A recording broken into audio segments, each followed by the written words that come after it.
இந்த உலகம் உருவான காலத்துலேருந்து முதல் காதல் எப்போ எப்படின்னு யாருக்கும் தெரியாது. இன்ஃபேக்ட் அப்போ அதுதான் லவ்னு கூட அவங்களுக்கே தெரிஞ்சிருக்காது.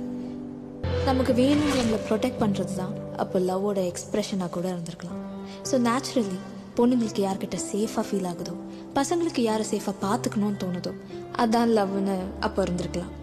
அதுக்கப்புறம் காலம் மாற மாற லவ் பண்ணுற விதம் மாறிட்டே இருந்தது. ராஜா காலத்தில் ஒரு மாதிரி, அதுக்கப்புறம் ஒவ்வொரு காலத்தில் ஒவ்வொரு மாதிரி.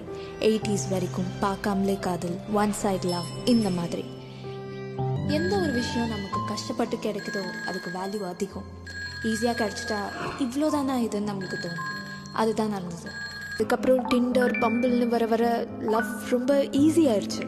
ரிலேஷன்ஷிப், கமிட்மெண்ட், இமோஷன்ஸ் இதெல்லாம் கிரிஞ்ச், பூமர்னு டேக் பண்ண ஆரம்பிச்சிட்டாங்க. அப்படியே போச்சு.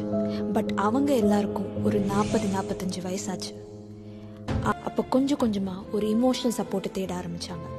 அப்போ அவங்க ஈஸியாக பிரேக்கப் பண்ணவங்கள மிஸ் பண்ண ஆரம்பித்தாங்க.